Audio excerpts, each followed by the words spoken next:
Hello! Ayan. So, mag-collective reading tayo ngayon, my dear Taurus. Ayan, collective reading. Babalik ako sa tarot. Okay? Let's go back. Balik tayo sa tarot. Ayan. So, kumusta naman ang lahat? I hope na nasa mabuting kalagayan ang lahat. Walang sakit. Nasa good health. Okay, good health.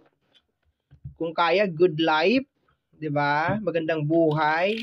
Yan naman ang lagi ko talagang dinadasal na ilayo sa kapahamakan lahat ng nakakapanood ng aking video, lahat ng nakakakita nitong video na ito. Okay? Yan ang lagi ko talagang dinadasal. I always pray before I start yung reading. Lagi ko sinasabi, Ama, ilayo niyo po sila sa kapahamakan. Bigyan nyo ng malusog na pangangatawan. Yan ang lagi kong dinadasal. At kung sakaling meron mang pinagdadaanan na pagsubok, okay, hindi to kasali. Kaya sabi ko, bakit parang bago? Hindi to kasali. Ayan. Kung meron mang pinagdadaanan na pagsubok,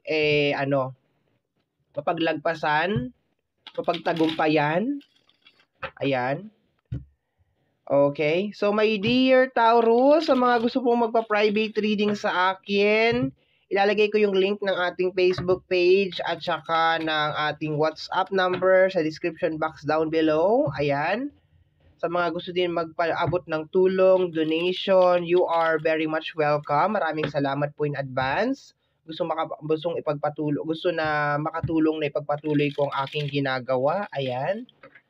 So, let's go na tayo, my dear Taurus. Lahat yan nasa description box down below yan, my dear. Okay? Private reading, sa mga gusto magpaabot ng donation, nasa baba, my dear.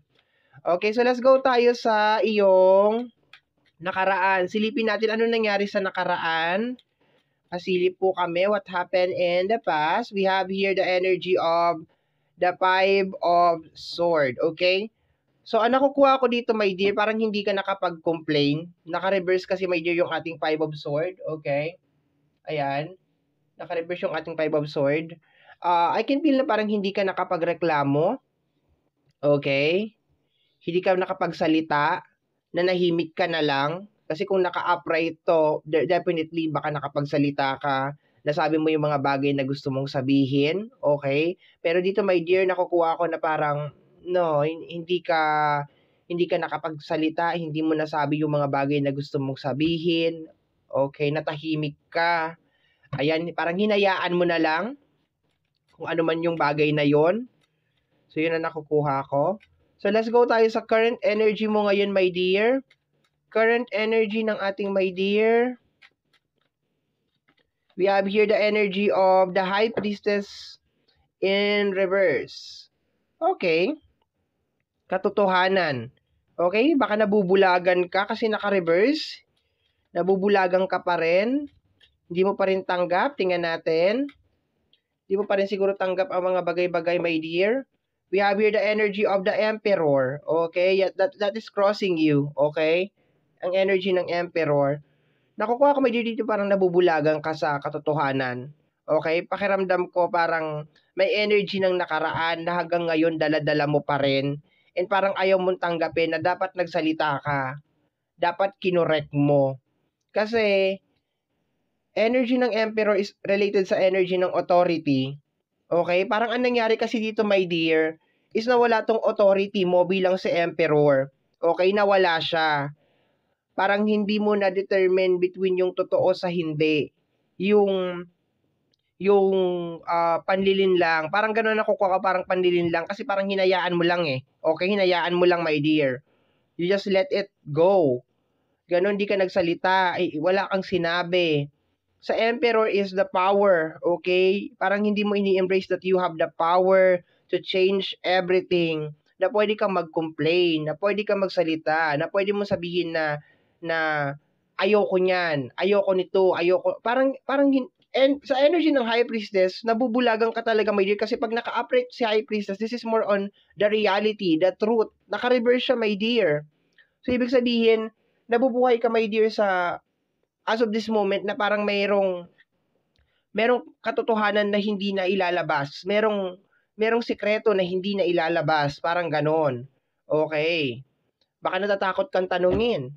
Okay? Or baka pinaniniwala ka sa isang bagay na hindi naman talaga totoo or hindi naman talaga mangyayari. Okay? So, tingnan natin, my dear. Pero you are the emperor.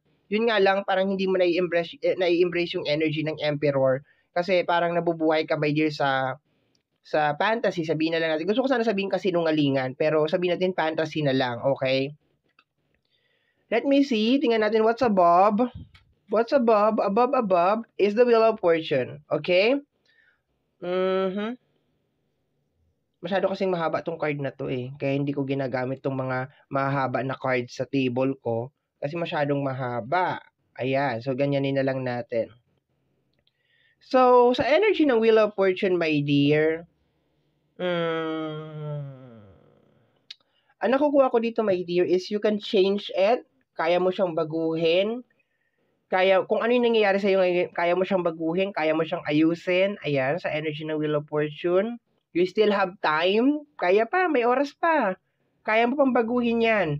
Kaya mo pang i-embrace yung pagiging sa emperor. You can control your life. You are in control of your life. Yun ang nakukuha ko dito. Kung noon hindi ka nakapag-complain, kung noon parang hinayaan mo lang na mangyari sa buhay mo ito, pwede. Pwede mo mabago yan, my dear. Okay? Kahit saang area man yan.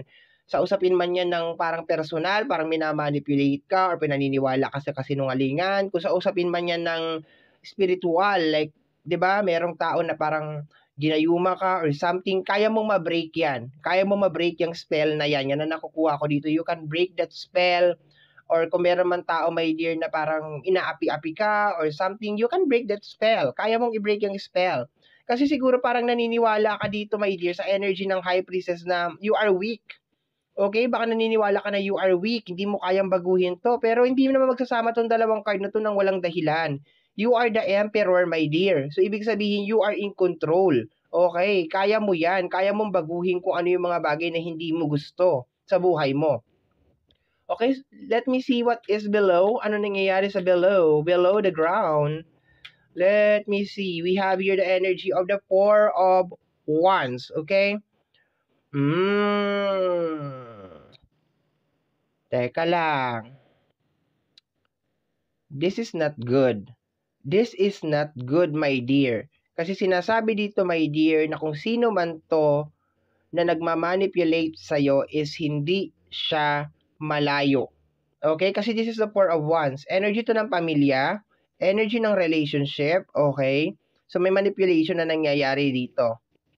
Okay? Sa energy ng Four of Wands. Ayan. Okay? To the point na meron ka ditong Five of Swords in reverse, napasunod ka. Okay? Napasunod ka nito, my dear. Definitely. Okay? Pero kaya mo pa daw baguhin yan, my dear. Kaya mo pang baguhin yan. Hindi maganda to. Hindi maganda tong card na to. Kasi parang, yes, you're living a fantasy life. Ganon. Hindi siya totoo. Let me see. Let me see. Outcome, patingin po kami ng outcome. We have here the Seven of Pentacles. Okay? Ay, no. Sige, outcome na yan. Dapat future muna. Sorry. Future. Okay, we have here the Ace of Cups. Yan. The Ace of Cups. Naka-reverse. Okay. My dear, baguhin mo to ha. Baguhin mo to kasi hindi talaga siya maganda. Okay? Kasi naka-reverse yung Seven of Pentacles. Posibleng apektado dito yung mga bagay na gusto mong mangyari in life. Okay? Gusto ko lang sabihin sa iyo, my dear, ngayon that you are in control of your life. Okay? Matuto ka magsabi, my dear, na ayoko niyan, ayoko nito. Matuto ka magsabi ng no. Matuto kang pumalag, matuto kang lumaban. Yun ang nakukuha ko dito, my dear. Kasi naka-reverse ang Seven of Pentacles and hindi to maganda sa outcome. Kasi apektado yung mga bagay na gusto mong mangyari sa buhay mo. Okay? Tapos yung Ace of Cups, ayan pa, naka-reverse din. So, ibig sabihin dito, my dear, walang freedom. Walang kalayaan, my dear, na mangyayari. Kung ayaw mo, kung gusto mong lumaya, gusto mo mabago yung sitwasyon mo, lumaya ka. Okay? I-break mo lahat. I-break mo, magkaroon ka ng total authority sa buhay mo. Sabihin mo, inaano ko yan, pinuputol ko na lahat ng connection. Magkaroon ka ng total authority, my dear, sa buhay mo. Kasi buhay mo yan eh. Bakit hinahayaan mo na kontrolin ng ibang tao ang buhay mo? Okay? Tapos nabubuhay ka sa fantasy, nabubuhay ka, maging realistic ka, my dear. Okay? Tanungin mo yung sarili mo, ano ba talaga yung gusto ko? Ito ba talaga yung gusto kong buhay? Yun na nakukuha ko, my dear, over here. Tanungin mo, deserve ko ba yung ganitong klase ng life? Tanungin mo yung sarili mo. We have here the Knight of Wands, hope and fears, my dear. Okay, this is your hope and fears. Okay, so, sa energy nito, Knight,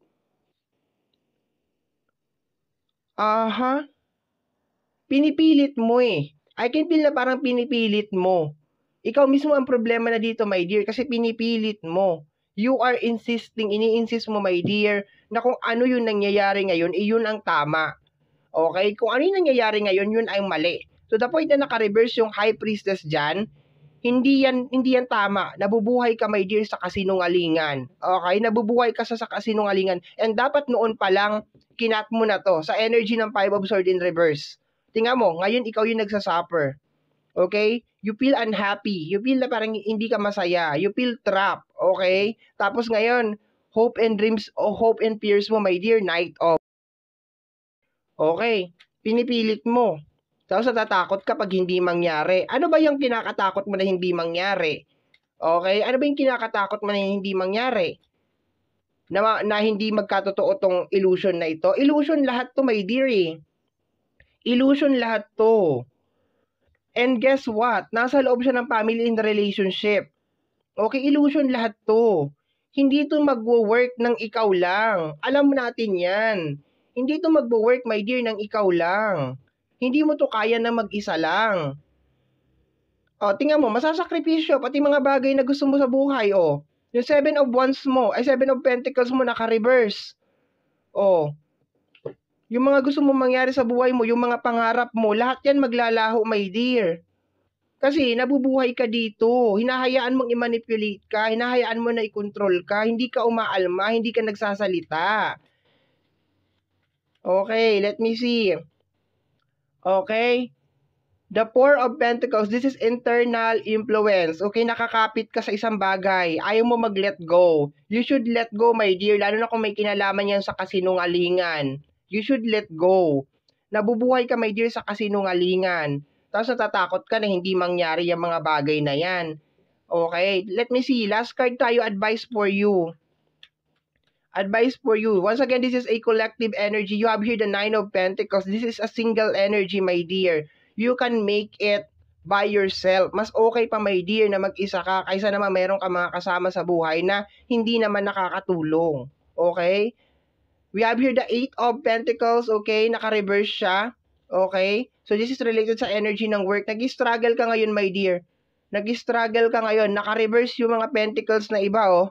Nag-i-struggle ka ngayon. Kasi bakit? Ang reason yan, my dear, is itong High Priestess na nasa gitna. Ayaw mong tanggapin, my dear, yung katotohanan. Ayaw mo magsalita, ayaw mo mag-complain, ayaw mong i-correct. Nagpapadala ka lang doon sa flow. Meron ka ditong Wheel of Fortune. You still have a chance na baguhin ito. Okay? Kung babaguhin mo to ngayon, magiging okay to. Okay, remember na ang ating future ay nakadepende sa ngayon. Kung i-correct mo to, you will be okay. Alam mo, nakakatakot dito, hindi malayo sa iyo, my dear, yung gumagawa nito. Ayan, oh. Hindi malayo sa iyo. Nasa circle mo lang. Okay? So, start analyzing, my dear. Start analyzing na there is something wrong.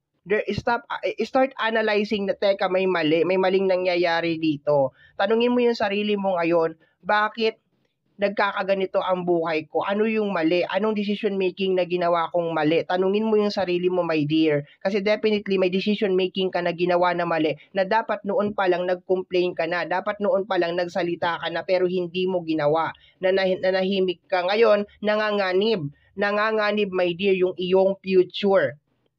Okay? Nanganganib ang iyong future. Okay? You're holding on something na parang hindi na talaga magwo-work. Okay? Ayan, oh, Four of Pentacles. Okay, tapos natatakot ka na baka, ay, hindi mangyari ito, hindi mangyari ng... paano mangyayari yan? You're living on the High Priestess in reverse. Wala ka sa authority, my dear, honestly. Wala ka sa authority. Hindi mo hawak ang utak mo, hindi mo hawak ang puso mo. Okay. Paano matutupad yung isang bagay kung hindi mo hawak yung puso mo, hindi mo hawak yung isip mo? Hindi mo masabi yung totoo, hindi mo ma-express yung sarili mo sa mundo. Okay? Yung tanong ko lang sa iyo, my dear. This is just only my question. This is a collective reading. So, sa tamang panahon, sa tamang oras, hahanapin nito yung mga tao na dapat makareceive nitong reading na ito. Okay? So, tatanungin kita ngayon. Ha? Paano mo matutupad yung mga bagay na gusto mo mangyari kung nabubuhay ka sa kasinungalingan? Okay? Paano mo matutupad yung mga bagay na gusto mong mangyari kung may nangyayari sa buhay mo ngayon na hindi totoo? Okay? Naka-reverse yung High Priestess. Matutuwa sana ako, my dear, kung naka-upright to eh. Kasi you are finally seeing the truth. Dito pa lang, my dear, sa paso, tagilid na ako. Hindi ko na gusto yung energy. Okay? Kasi hindi ka nagsalita. Hinayaan mo lang. Tapos hanggang ngayon, nabubuhay ka pa rin sa kasinungalingan. Sa energy ng High Priestess in reverse. Tapos what is crossing you? The Emperor. You are not in power. Hinahayaan mo na ibang tao ang magdesisyon ng buhay mo kung saan pupunta, kung anong mangyayari sa life mo. Naka-reverse ang Seven of Pentacles mo over here. Nasa loob ng circle mo, nasa pamilya mo, relationship mo, itong gumagawa nito. Future mo, Ace of Cups in reverse. Uy, magising ka bakla. Anong ginagawa mo sa buhay mo? Uy, mayos ka. Sinasabi ng advice sa'yo, my dear Nine of Pentacles, you will be okay just by yourself. You will be fine. Magiging successful ka. Alam mo, ang kumakapit na lang ako sa reading na to, my dear, itong Nine of Pentacles at saka yung Wheel of Fortune, doon na lang ako kumakapit na sana makikita mo to, na you still have time to change, na mabago tong, you are living in a illusion. Hindi totoo yung mga gusto mong mangyari. You're being manipulated. Kinokontrol ka. Okay? So, my dear Taurus, buhay mo yan. It's your life, it's your choice, it's your decision. Okay? So, my dear, ito ang iyong collective reading. Somehow, my dear, sa tamang panahon, sa tamang oras, hahanapin ka ng reading na ito. And somehow, kung nagustuhan mo ang reading na ito, huwag mag-forget or don't forget na mag-subscribe. I-click here ang notification bell para ma-update ka every time na meron tayong mga bagong upload. And please like, please share, please comment sa lahat po ng ating mga videos. Once again, my name is RJ, also known as Apo J. Maraming salamat po and until next time. Bye-bye. Thank you, my dear.